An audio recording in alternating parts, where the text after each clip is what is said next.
Hello everyone. Welcome back. तो अपन evolute and envelope पढ़ रहे थे। एनवेलप और केंद्रस। तो उसकी अपन ने एनवेलप का ऑलमोस्ट कर लिया था। क्या क्या किया था उसको रिवाइज कर लेते हैं पहले। आई थिंक सबसे पहले अपन 1 मिनट लगेगा रिवाइज करने में। एनवेलप देखा था। एनवेलप क्या होता है कि अपने पास कोई भी फैमिली ऑफ कर्व दे रखा है, उसमें से अपने को जो पैरामीटर होता है, प्राचल होता है, उसको एलिमिनेट करना है, उसको गायब करना है, मतलब ओके। तो वो इक्वेशन ऑफ एनवेलप आएगी अपने पास। जब अपने को स्पेशल केस दे रखा हो ए एक्स ए अल्फा स्क्वायर प्लस, मतलब प्राचल की फॉर्म में अपने को द्विघात इक्वेशन दे रखी हो, तो अपने पास क्या होगा उसका सीधा सीधा solution B square equal 4ac, जहाँ पे ए बी सी क्या होंगे, function of X Y. Done. उसके बाद में हमने इसके क्वेश्चन करे थे, तो बस इतना ही किया था। अब इसके एक तो क्वेश्चन और रह रहे, और फिर अपन इसको करते हैं द्विप्राचल कुल के एनवलप, मतलब अपने को दो फैमिली ऑफ कर्व में दो प्राचल दिए गए होंगे। उसके बाद में टॉपिक रहेगा आज का इवोल्यूट केंद्रज, या आज की क्लास में ये कंप्लीट हो जाएगा। ओके। तो अपन नेक्स्ट क्वेश्चन करते हैं, कंटिन्यू करते हैं अपने क्वेश्चन से। नेक्स्ट क्वेश्चन है, एक वृत्त का केंद्र केंद्र सदैव, क्वेश्चन दे रखा है, एक वृत्त का केंद्र सदैव परवलय, कोई पैराबोला दे रखा है, उसकी इक्वेशन है वाई स्क्वायर इक्वल 4x, उस पर रहता है, पर रहता है। ओके। परवलय का पॉइंट उसका क्या है, केंद्र है, सेंटर है, तथा यह परवलय के सिर से भी गुजरता है, जो वृत्त है अपना, तथा यह परवलय के सिर से भी गुजरता है।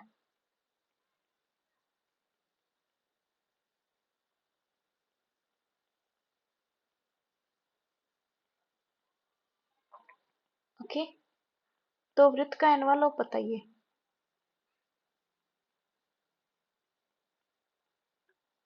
मतलब पहले तो अपने को उससे वृत्त की इक्वेशन देखनी पड़ेगी, इक्वेशन ढूंढनी पड़ेगी। तो अपने को पता है क्या, कि वो जो वृत्त है अपना, ये मैंने एक्स एक्सिस और वाई एक्सिस ले लिया, और इसमें मैंने एक परवलय बना दिया। ये सपोज करो कोई क्या है मेरे पास, परवलय है। और परवलय कौन सा, ये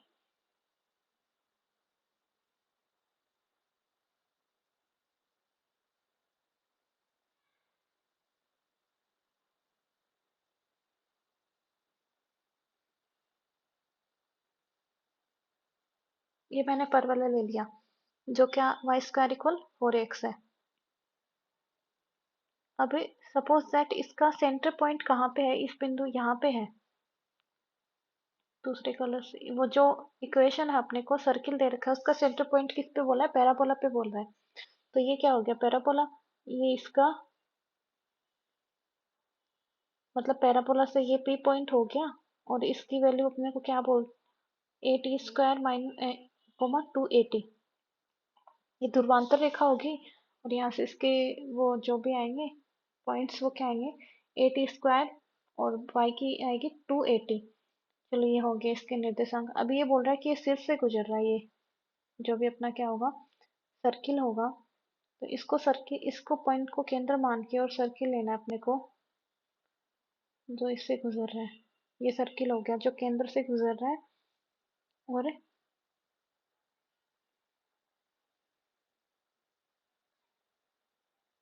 ओके, जो केंद्र से गुजर रहा है, और इसका जो मूल बिंदु से गुजर रहा है, और इसका केंद्र कहाँ है, ए टी स्क्वायर 280 पे। तो इस वृत्त की इक्वेशन क्या होगी, इसकी त्रिज्या होगी ओपी। ये ओ, मैंने इसको ओ दे दिया, ये पी होगी। तो ओपी की जो लंबाई कितनी होगी, ए टी स्क्वायर माइनस 0 का स्क्वायर, प्लस ये रेखा ए टी है, रेखा ओपी है, उसकी लंबाई ये होगी 280 वाई का, वाई 2 माइनस वाई 1 का होल स्क्वायर, ये होगा एपी का स्क्वायर। तो यहाँ से कितनी हो जाएगी, ए स्क्वायर टी की पावर 4 प्लस 4 ए स्क्वायर टी स्क्वायर। और इसका अंडर रूट, ये अपनी क्या आ गई त्रिज्या ओपी। तो उस वृत्त की इक्वेशन जो इस बिंदु से गुजर रहा हो और उसकी त्रिज्या इतनी हो, तो उसकी इक्वेशन क्या निकालेंगे, सर्किल की इक्वेशन। उसके बाद में तो उसका एनवलप निकालेंगे, तो उसकी इक्वेशन क्या होगी, x माइनस एक्स वन की वैल्यू स्क्वायर प्लस मतलब क्या होता है x माइनस एच का स्क्वायर प्लस वाई माइनस के का स्क्वायर, जिसके केंद्र के निर्देशांक दे रखा हूँ, जहाँ एच के क्या है, वृत्त के केंद्र है, और आर स्क्वायर इक्वल ये त्रिज्या है। ठीक है, तो उसके अकॉर्डिंग ये कितना हो जाएगा, x माइनस एटी स्क्वायर का square plus Y minus two at का होल स्क्वायर इक्वल ये त्रिज्या का स्क्वायर और A square T square. Right, तो यहाँ से निकालेंगे तो X square plus A square T की power four plus minus two A X T square, इधर Y square plus four A square T square minus four A Y T equal ये वाली A square T की power four plus four A square T square. तो यहाँ से जो cancel हो रहा है उसको कैंसिल करो, ये से कैंसिल हो रहा है, four A square T square से ये कैंसिल हो रहा है, तो बची क्या अपने पास इक्वेशन, ओनली अपने पास क्या क्या बचा, ये दोनों तो कैंसिल हो गई, इधर ये बची ये बची ये बची और ये, बस। तो यहाँ से ही किस में इक्वेशन बन रही है, टी स्क्वायर में इक्वेशन बन रही है, तो इसको two A X T square को मैं उधर भेज रही हूँ और इसको साथ में भेज दिया फोर ए वाई टी, और ये इधर जाएगी तो क्या आ जाएगा माइनस का एक्स स्क्वायर। तो यहाँ पे टी क्या था, प्राचल था। पैरामीटर फॉर्म में यही तो होता है, देखो अपन ने टू डी, जिसको ये टू डी, जिसने टू डी पढ़ी थी कर्व इन टू डी वाले स्टार्टिंग के दो लेक्चर अटेंड करे थे, उसको इसमें दिक्कत नहीं आएगी ये वाले में। ठीक है, जहाँ पे टी प्राचल होता है, तो यहाँ से टी के प्राचल में की क्या द्विघात इक्वेशन बन गई, तो इसका आंसर कितना आएगा, B square equal four A C. B square क्या होता है, टी का गुणांक, तो बी स्क्वायर मतलब फोर ए वाई का स्क्वायर इक्वल फोर ए की वैल्यू कितनी है टू ए एक्स इंटू सी कितना है माइनस एक्स स्क्वायर, और प्लस में वाई स्क्वायर भी तो है ना, ये देखो ये वाई स्क्वायर बचा, तो ये वाई स्क्वायर होगा, इस माइनस ले लिया मैंने बाहर, ये हो गया। तो यहाँ से ये कितना आएगा अपने पास X square plus Y square minus का। तो यहाँ से इसमें क्या क्या होगा, ए से एक ए से एक कैंसिल हो जाएगा, और यहाँ पे टू बचेगा, और एक्स स्क्वायर इधर एक्स है इधर वाई है, 16 बचेगा, 8, ये दोनों कैंसिल हो जाएंगे, ये नेगेटिव बनेगा। फिर इधर क्या बचा, टू ए बचा, और देखो इधर टू ए बचा, इधर क्या बचा माइनस का, ये एक्स अंदर जाएगा तो क्या बचा, क्या बन जाएगा एक्स क्यूब माइनस का एक्स वाई स्क्वायर। तो यहाँ से ये कितना आ जाएगा, एक्स क्यूब प्लस का वाई स्क्वायर, है ना, और इसमें भी एक्स बचेगा, तो एक्स कहाँ लगा दिया मैंने, और ए वाई टी लिखा है क्या, two A Y square, A square बचेगा एक तो, और इधर वाई स्क्वायर बचेगा, तो ये वाई स्क्वायर कॉमन आया तो ये बचा। एक सेकेंड में इसको होच पोच करने की बजाय इसको क्लियर लिख लेती हूँ, क्या क्या था।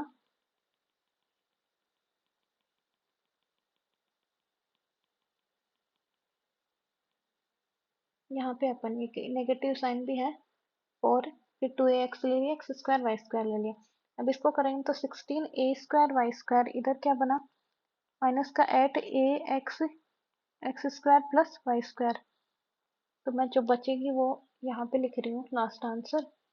पहले तो कैंसिल करते हैं इसको, ये 8 से ये 8 कैंसिल, दो बार ए स्क्वायर से ये ए कैंसिल, और तो कुछ कैंसिल नहीं हो रहा, तो ये इधर क्या बचा टू ए वाई स्क्वायर, और इधर बचा माइनस का x x square plus Y square. इसको अंदर मल्टीप्लाई करते हैं, तो ये कितना हो जाएगा 2ay² इसको साथ में इधर ले आओ x³ प्लस xy² इक्वल 0। तो यहाँ से अपन क्या करें y² कॉमन ले लें तो x³ इसमें y² कॉमन लेंगे तो क्या आ जाएगा x plus 2a okay equal to 0। तो क्वेश्चन कंप्लीट। नेक्स्ट क्वेश्चन पे चलते हैं।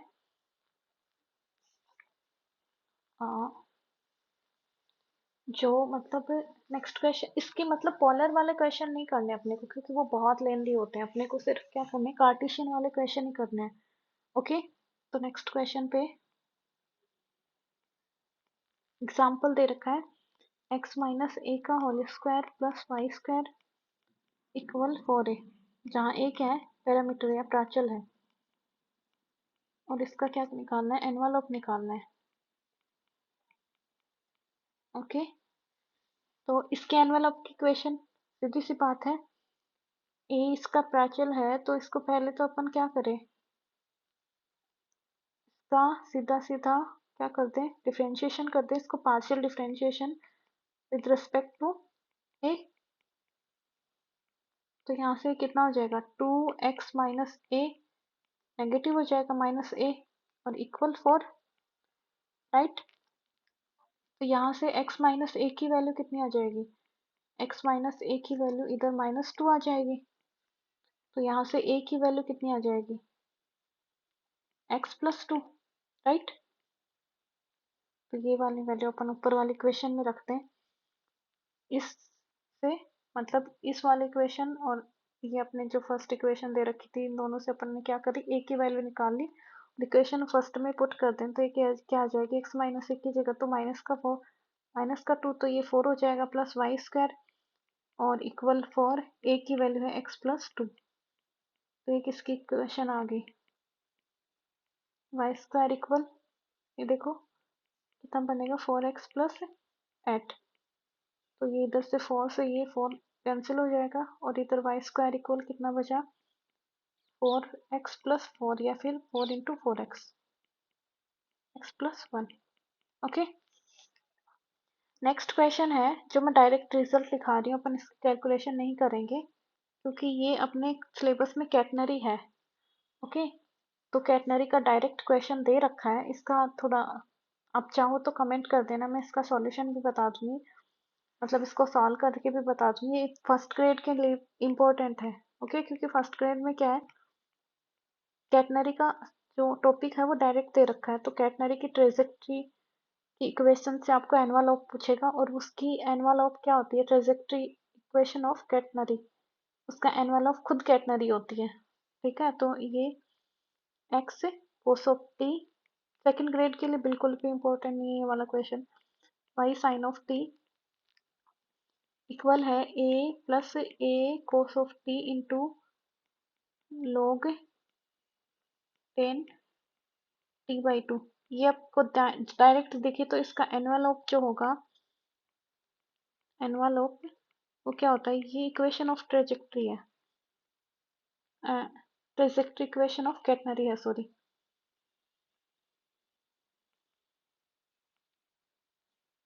कैटनरी की ट्रेजेक्ट्री का इक्वेशन है इक्वेशन ऑफ कैटनरी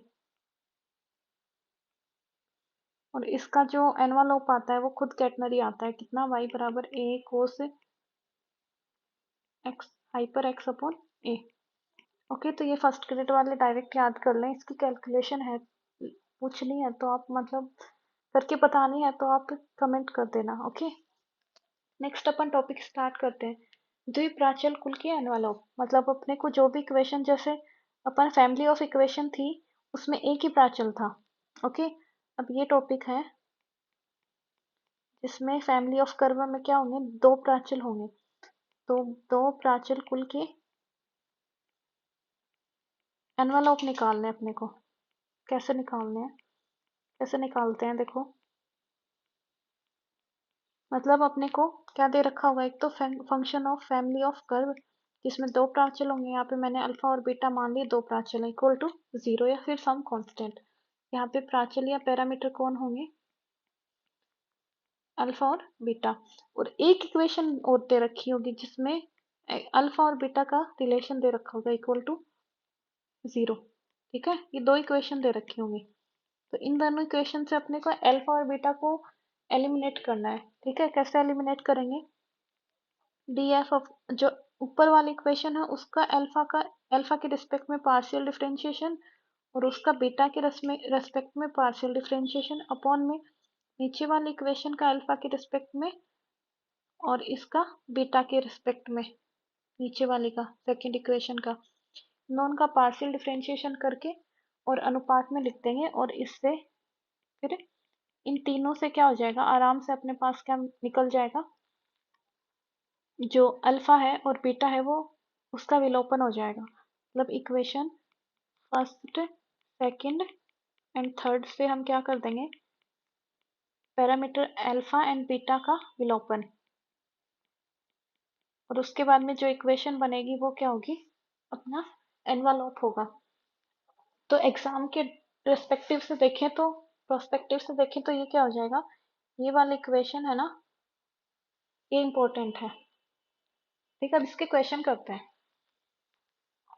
अपने को क्या करना है, जो दोनों इक्वेशन दे रखी हैं, एक तो फंक्शन की फैमिली ऑफ कर्व की इक्वेशन, इसका पार्शियल डिफरेंशिएशन अल्फा और बीटा के रेस्पेक्ट में, और जो इनका रिलेशन वाली इक्वेशन दे रखी होगी उसका।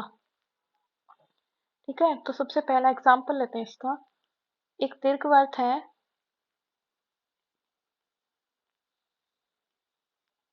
एक दीर्घवृत्त का X square upon A square plus Y square upon B square equal 1 के कुल का एनवलप ज्ञात करें।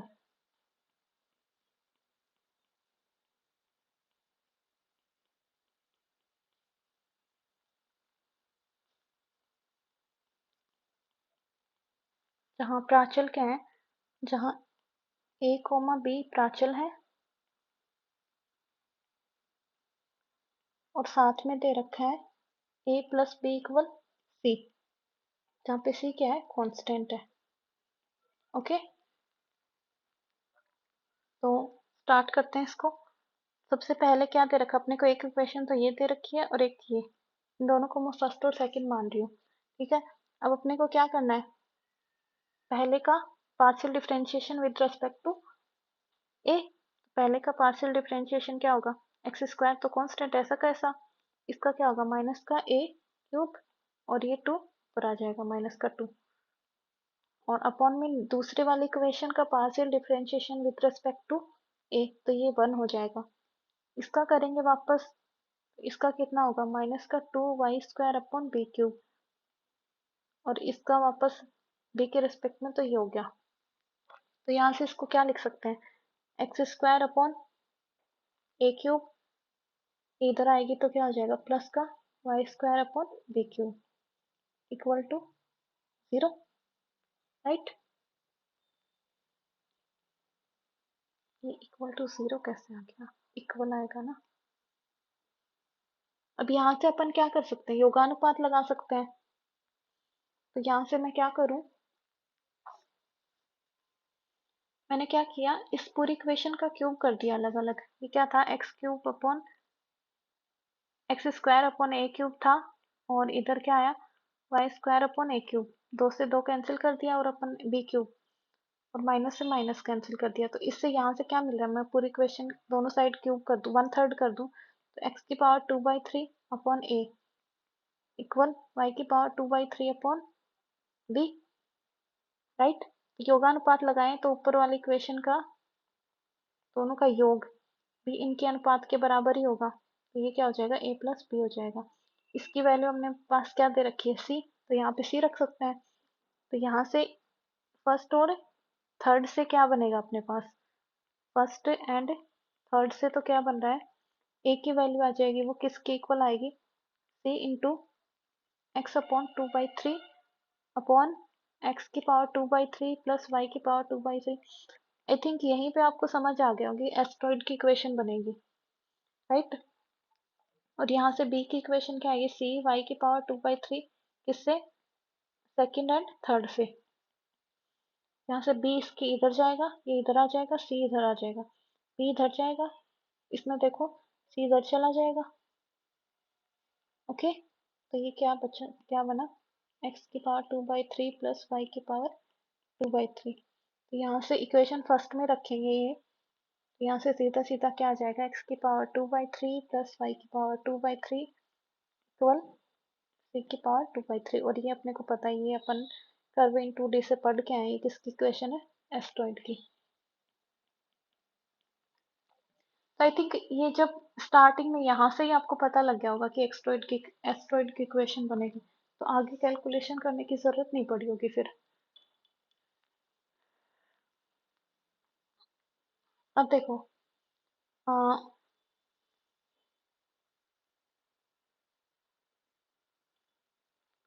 यहाँ से क्या पता लग रहा है, यहाँ से अपन इसको लैंग्वेज में क्वेश्चन बनाए तो ये क्या बोलेंगे कि द्वि जो दीर्घवृत्त है उसकी फैमिली ऑफ कर्व में दो प्राचल हैं, द्विप्राचल वाली दीर्घवृत्त की वक्र की वक्र के द्विप्राचल वाले दीर्घवृत्त के वक्र के कुल के समीकरण, और जहाँ पे ये प्राचल हैं उनमें कैसा रिलेशन है, लीनियर का रिलेशन है। तो अपने पास क्या आई, अपने पास इसके एनवालोप क्या आया, इसका एनवालोप अपने पास में आया क्या, एस्ट्रॉइड। ओके, तो ऐसा लैंग्वेज में बना के भी देख सकते हैं अपन।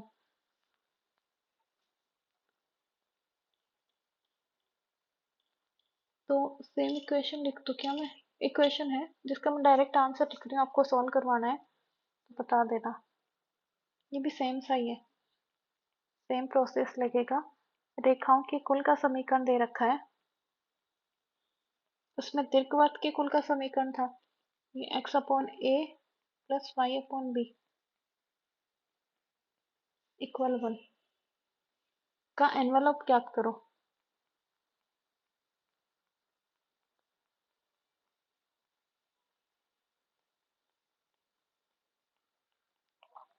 जहाँ मतलब उसमें उसमें कैसे था, x/a, इसका मतलब दीर्घवृत्त का था, मतलब ये वाली इक्वेशन क्या थी, ये वाले स्टेप्स ये स्क्वायर में थे, और जो प्राचल था उनमें रिलेशन क्या था, लीनियर था। इसमें इनमें लीनियर रिलेशन है, और प्राचल में क्या होगा, स्क्वायर का रिलेशन, बी स्क्वायर इक्वल सी स्क्वायर, जहाँ सी क्या है, अचर है। इसकी भी जो आंसर आएगा, इसका भी जो एनवलप आएगा वो क्या आएगा, एक एस्ट्रॉइड ही आएगा सेम। ठीक है,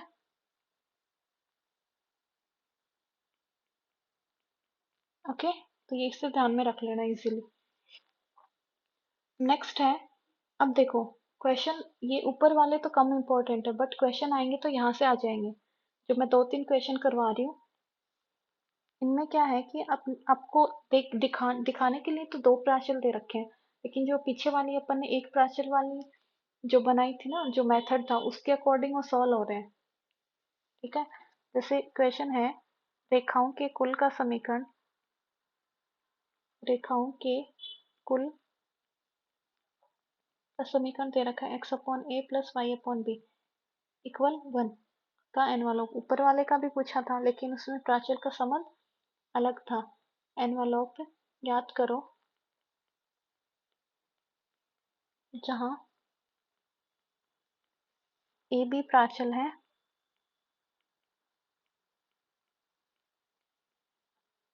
और संबंध क्या है इनमें, relation A B equal C है। ओके, सी कांस्टेंट है। अब क्वेश्चन निकालना है। अब इसका आंसर कैसे निकालेंगे, अब दे क्या रखा अपने को, बेसिक अपने को मेथड तो ये दे रखा है कि भाई पार्शियल डिफरेंशिएशन का अनुपात लेके और दोनों को इक्वल करना है। बट यदि मैं यहाँ से बी की वैल्यू निकालूं या फिर ए की वैल्यू निकाल के ऊपर वाले इक्वेशन में रख दूं, लाइक मुझे सी स्क्वायर दे रखा है क्या, हाँ, तो यहाँ से suppose that a B equal क्या दे रखा है, सी स्क्वायर दे रखा है। तो यहाँ से मैंने क्या करी, बी इक्वल वैल्यू निकाली सी स्क्वायर अपॉन ए, और ये इक्वेशन फर्स्ट में रख दी, प्लस वाई अपॉन सी स्क्वायर अपॉन ए इक्वल 1। तो ये कितनी आई, यहाँ से एक्स,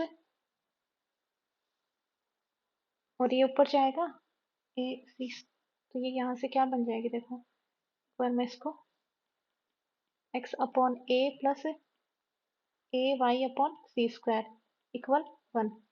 तो मैंने इसका एलसीएम ले लेना है, इसका एलसीएम लूंगी तो ए सी स्क्वायर बनेगा और सी स्क्वायर एक्स प्लस, मैं क्या कर रही हूँ यहाँ पे, जो अपना एनवेलप क्या बचा, एक सेकेंड में सी स्क्वायर से करेंगे तो क्या बन जाएगा, सी square x plus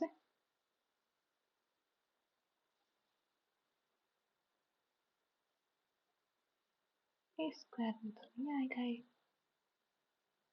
C square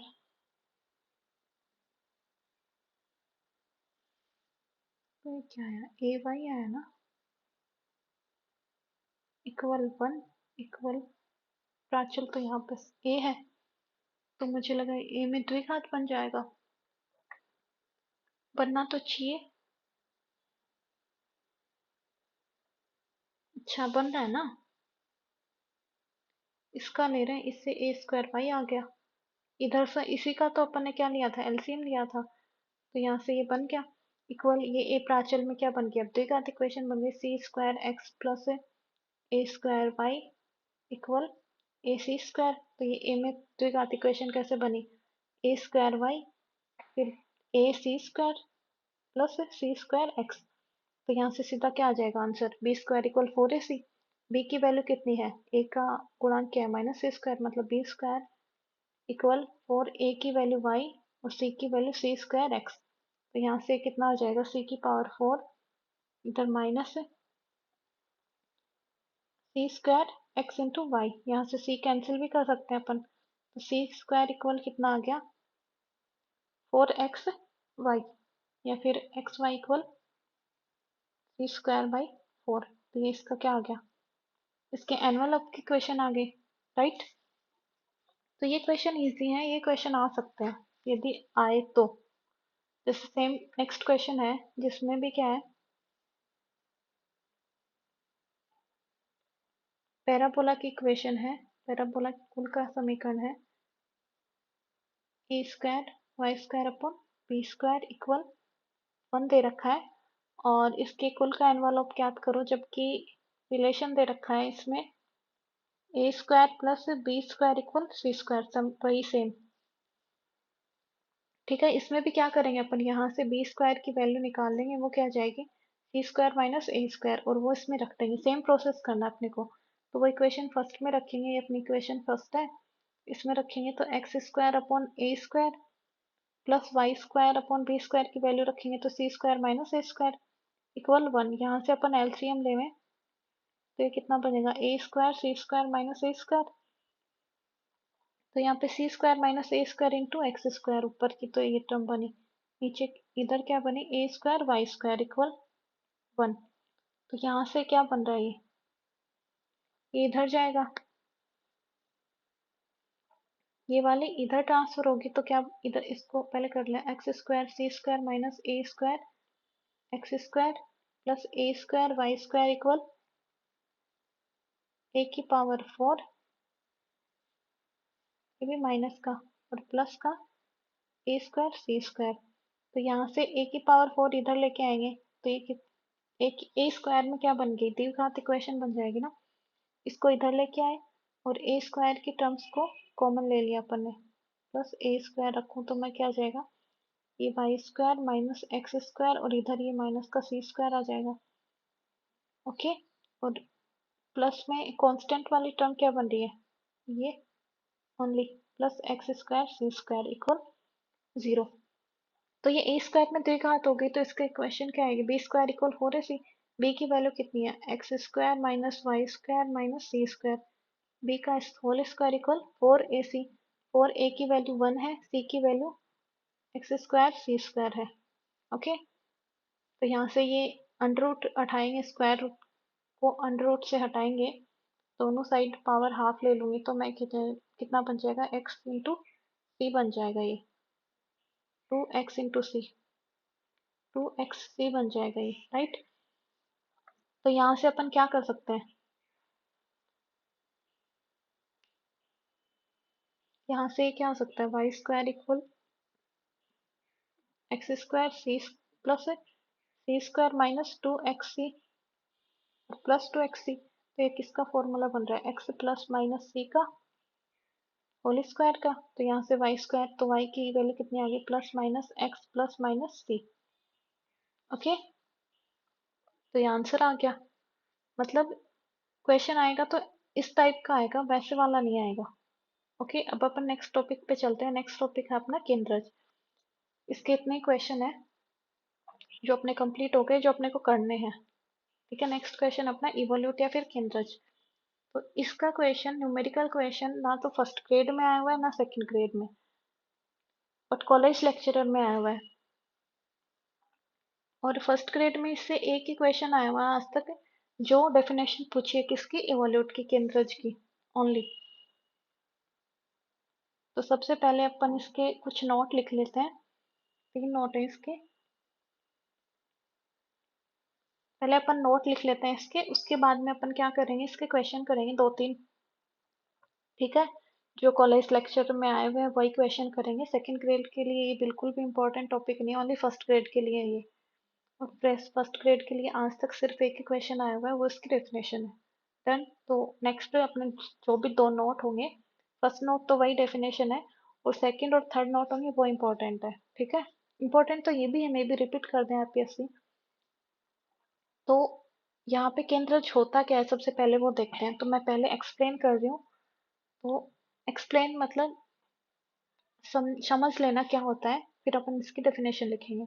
तो कोई कर्व है, जैसे उसमें फैमिली ऑफ कर्व थी, इसमें ओनली एक कर्व है। ठीक है, तो इस पे कोई पॉइंट्स, इस पे इनफाइनाइट पॉइंट है, लाइक ये वाला। मैं इस पे पॉइंट डिनोट कर रही हूँ, ये वाले।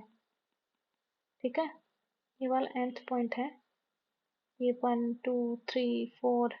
ओके, अब इसके पॉइंट पे स्पर्श रेखा, इस पॉइंट पे स्पर्श रेखा ये है, और इसका 90 डिग्री पे एंगल बनाएंगे तो इसका विलंब ये आएगा। राइट, जैसे पॉइंट 2 यहाँ पे है, तो इसके स्पर्श रेखा ये, इसके ऊपर अभिलंब बनाएंगे तो ये। पॉइंट थर्ड यहाँ पे है, देखो मैं पॉइंट थर्ड यहाँ पे स्पर्श रेखा खींचेंगे तो ये वाली आएगी। इस पे स्पर्श रेखा खींचेंगे तो कौन सी, ये वाली आई, ये वाली नहीं आई, ये वाली। ओके, और इसका विलंब ये है। ठीक है, ऐसे ही nth पॉइंट ले लिया मैंने, सपोज nth पॉइंट ये लिया है, तो इसकी स्पर्श रेखा ये आएगी, इसका विलंब ये आएगा। कौन सी, यहाँ से नहीं, यहाँ से। तो इसके n अनंत पॉइंट पे, मतलब इसके जितने भी पॉइंट्स हैं उन पे मैंने क्या करी, हर पे एक स्पर्श रेखा खींची और उसका अभिलंब निकाला। मैंने वो अभिलंब को नाम दिया n1 n2 n3 n। ठीक है, इनके अभिलंबों का जो कुल का समीकरण आएगा, जैसे उसमें वक्र के कुल का समीकरण था, बट यहाँ पे वक्र तो मैंने एक ही लिया है, एक वक्र है, और इसमें अभिलंब कितने है, इसके हर पॉइंट पे मैंने अभिलंब खींच दिया, और उस अभिलंब के कुल का समीकरण आएगा, अभिलंब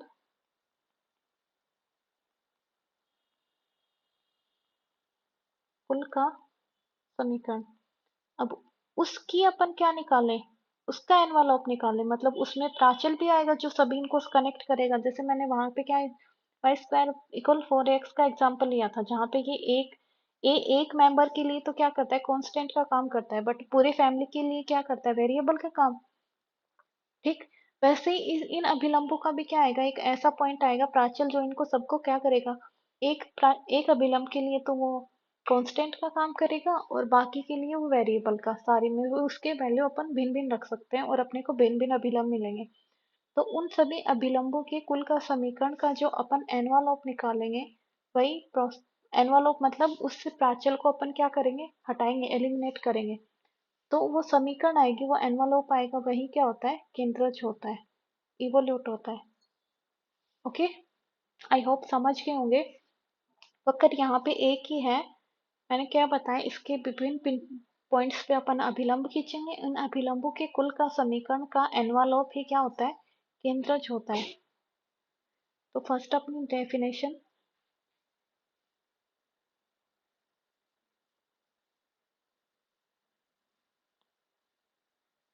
जो इवोल्यूट है उसकी डेफिनेशन फर्स्ट इस किसी वक्र के, किसी वक्र के अभिलंबों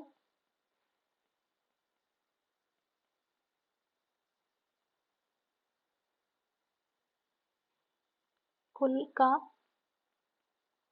एनवलप, केंद्रज कहलाता है।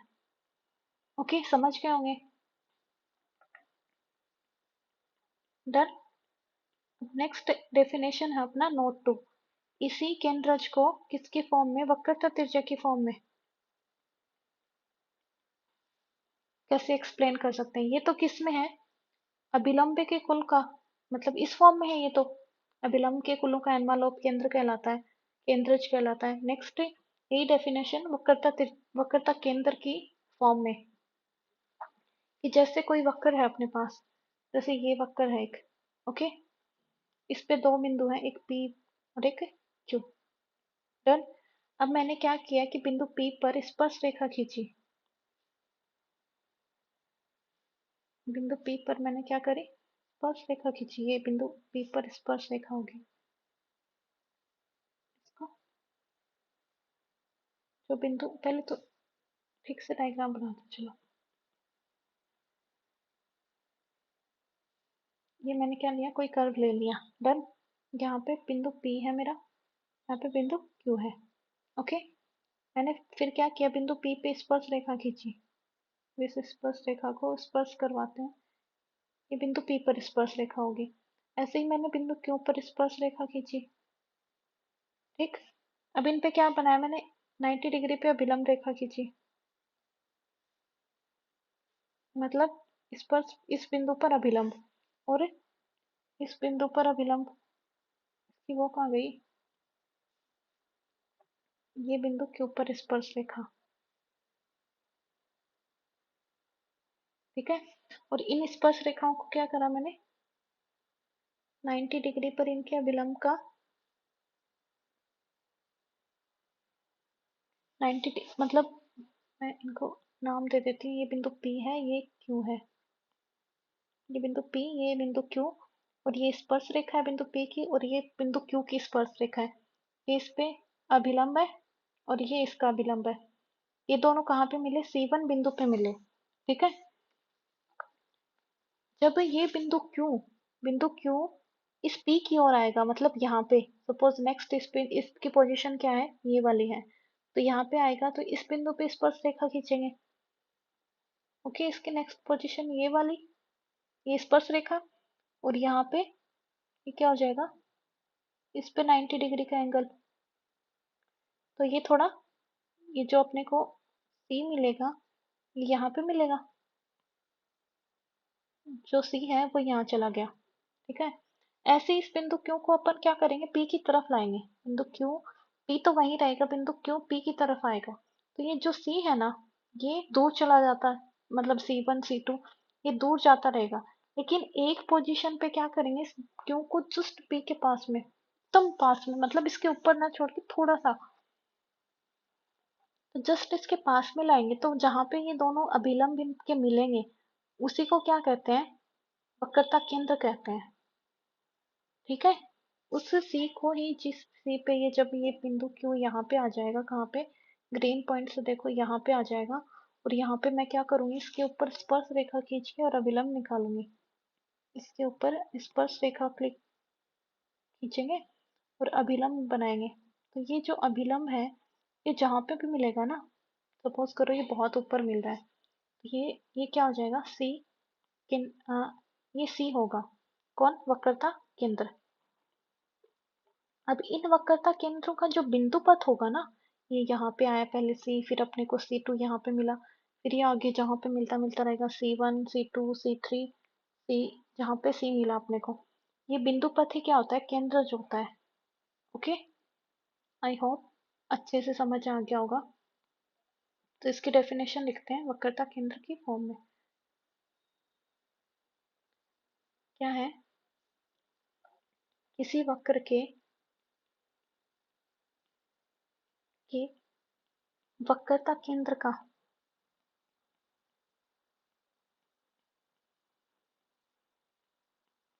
बिंदु पथ, किसका बिंदु पथ, वक्रता केंद्र का बिंदु पथ। ओके, क्या कहलाता है, केंद्रज कहलाता है।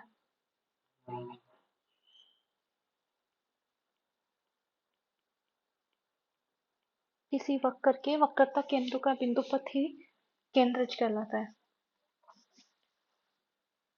नेक्स्ट है अपना पॉइंट, ये दोनों मतलब फर्स्ट वाला नोट तो आरपीएससी में पूछ लिया गया है, ये इम्पोर्टेंट अपने लिए। अब अपन चलते हैं थर्ड नोट पे।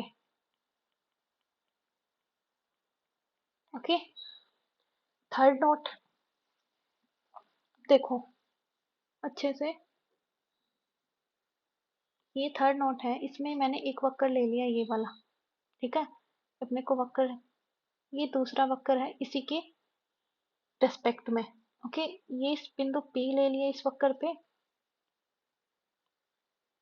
और ये बिंदु Q ले लिया, डन। और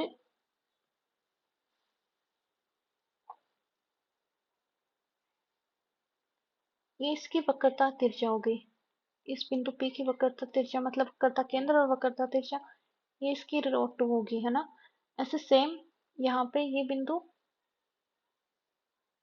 S है, या इस वक्र का लास्ट, और ये बिंदु A है और ये बिंदु B है। तो इस बिंदु S से A की चाप की लंबाई कितनी है, सिग्मा 1, और S से B चाप की लंबाई कितनी है, सिग्मा 2। चाप A की लंबाई एस ए, चाप ए की लंबाई सिग्मा 1 है, और चाप एस बी की लंबाई कितनी है, सिग्मा 2 है।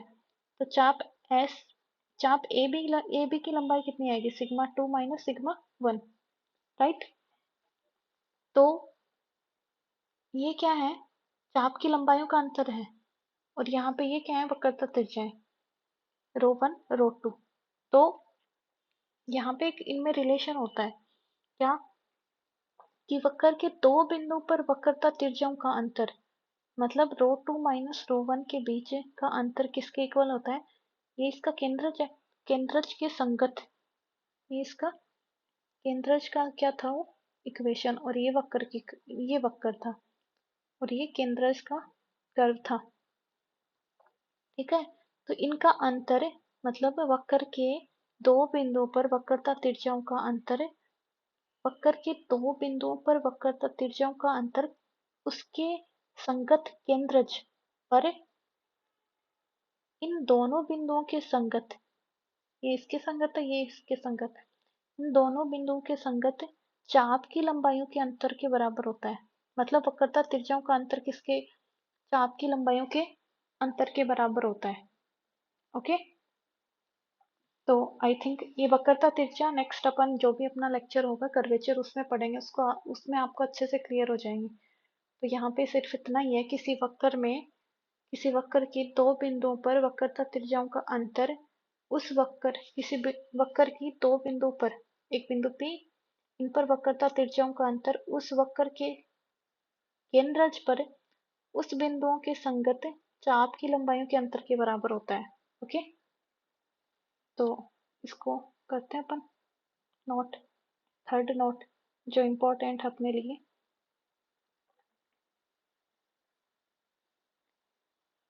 तो ये किसके, इसको मैं रो 2 minus rho 1 equal sigma 2 minus sigma 1, इन दोनों को मैं, ये किस पे है, ये किसके बराबर है, वक्र के दो बिंदुओं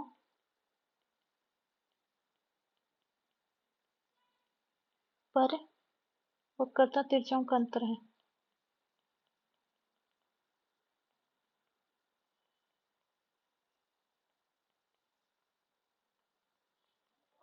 और ये क्या है, वक्र का जो केंद्रज है उस पे दो बिंदु हैं, वक्र के मतलब केंद्रज आप समझ गए होंगे, जो अभिलंब है फिर उनके जो एनवलप हो उसको केंद्रज बोलते हैं, केंद्रज बिंदुओं के संगत संगत बिंदुओं पर चाप की लंबाई का अंतर। ओके, तो फर्स्ट एंड सेकंड ग्रेड में इवोल्यूट के क्वेश्चन आएंगे, तो ये जो अपने फैक्ट है फर्स्ट सेकंड थर्ड नोट है, इनमें से आ जाएगा 99%, बाकी 1% का तो कौन ही बता सकता है। तो अब इसके क्वेश्चन करते हैं, जो कॉलेज लेक्चर में आए हुए हैं वो क्वेश्चन करेंगे, बाकी बहुत बड़े बड़े क्वेश्चन है, ठीक है, 1.5 पेज के क्वेश्चन है, वो अपन नहीं करेंगे। तो पहला क्वेश्चन है, परवलय अपने को पैराबोला दे रखा वाई स्क्वायर इक्वल 4x, इसका केंद्रज ज्ञात करना है।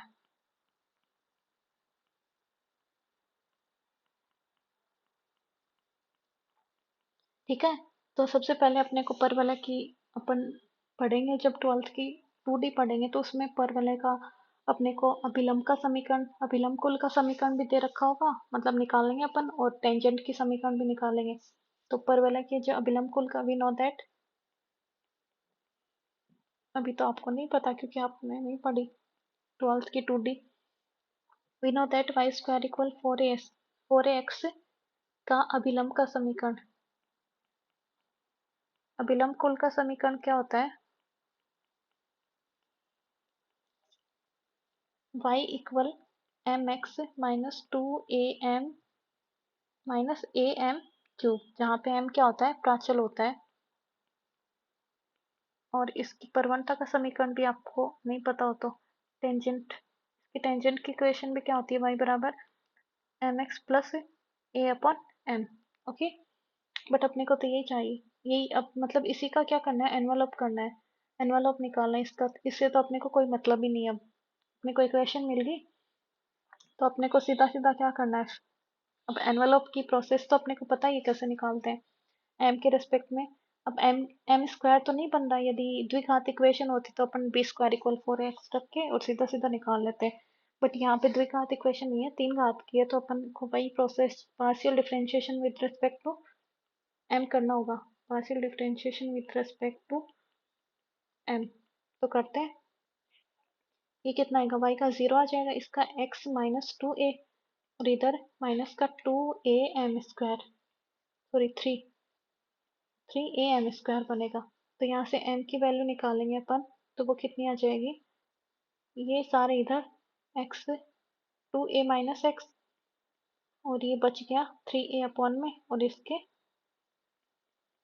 होल स्क्वायर, ये स्क्वायर था इधर आके रूट। अब ये वैल्यू कहाँ रखेंगे अपन, जो अपने को इक्वेशन दे रखी है उसमें m की जगह, तो y बराबर x माइनस, इसमें m कॉमन ले लिया, x माइनस 2a बचा ना, और इंटू m की value 2a minus x upon 3a का होल स्क्वायर। इधर मैंने इसमें m कॉमन लेके वैल्यू रख दी, माइनस a की वैल्यू कितनी है, a, m की वैल्यू रख देते हैं, 3/2 हो जाएगा, 2a minus x upon 3a की पावर 3/2। डन। तो यहाँ से अब क्या x माइनस 2a की पावर 3/2 कॉमन आ जाएगी, क्योंकि इधर भी तो x माइनस 2a अंदर जाएगा तो 3/2। तो यहाँ से x माइनस 2a की पावर 3/2 में क्या ले लूँ, कॉमन ले लूँ, तो अंदर क्या बचेगा, 1 अपॉन अंडर 2a 3, ये वाली टर्म, और इधर क्या बचेगा, minus 3/2 a upon 3a, 3/2 common ले लिया अपन ने, 3a की पावर, ये तो बचा 3a की पावर 3/2, मतलब 1 इंटू, इसको करेंगे तो 1 प्लस 1/2 में हो गया ना, तो मैं यहाँ पे क्या लिख रही हूँ, हाँ 3a इंटू रूट 3a, और ऊपर क्या बचा a, इस a से ये कैंसिल हो गया, तो आगे x माइनस 2a का 3/2, और इधर क्या बचा है, इस रूट 3/2 को मैं बाहर ले लूँ, ये रूट 3/2, 3 रूट 3 है, यहाँ से 1 माइनस 1/3 बच गया, इसको क्या लिख सकते हैं, 2/3, एलसीएम लेके 2/3। तो यहाँ से ये वैल्यू कितनी आई, इधर y चल रहा है, मैं दोनों साइड स्क्वायर ले लूँ, तो वाई स्क्वायर इक्वल कितना बच गया, x माइनस 2a का क्यूब, और इधर इसका स्क्वायर 3a बचेगा, ये कितना है 2/3, मतलब 4/9, इसका भी तो स्क्वायर होगा, 4/9, दोनों साइड स्क्वायर कर दिया, तो ये कितना हो जाएगा, दोनों मिलके 27 से हो जाएंगे। तो यहाँ से क्या आया, 20, ये दोनों मिलके 27a, और ये 27 में इधर भेज रही हूँ, तो यहाँ से क्या आएगा, 27a स्क्वायर, इधर क्या बचा 4x माइनस 2a का क्यूब। तो ये अपनी किसकी इक्वेशन आ गई, एनवलप की, केंद्रज की इक्वेशन आ गई, किसके लिए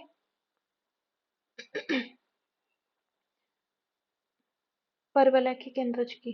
ओके, और यदि अपने को क्वेश्चन चेंज करके ये दे दे, कौन सा वाला, इस क्वेश्चन को y की जगह x और x की जगह y, मतलब ऐसे पूछ ले कि परवलय एक्स स्क्वायर इक्वल 4ay का केंद्रज ज्ञात करो, तो इसकी इक्वेशन यहाँ पे x की जगह भी y कर देंगे। इसका केंद्रज कितना आ जाएगा, 27a x square equal 4y minus 2a। तो मतलब इसका आंसर याद कर लेना ये वाला। ओके, एक क्वेश्चन और है जो कॉलेज लेक्चर 2021 में आया हुआ है। क्या, अति परवलय का केंद्रज पूछा है, इसकी भी अपन क्या करेंगे, डायरेक्ट आंसर याद करेंगे। अति परवलय 2xy इक्वल a स्क्वायर का केंद्रज,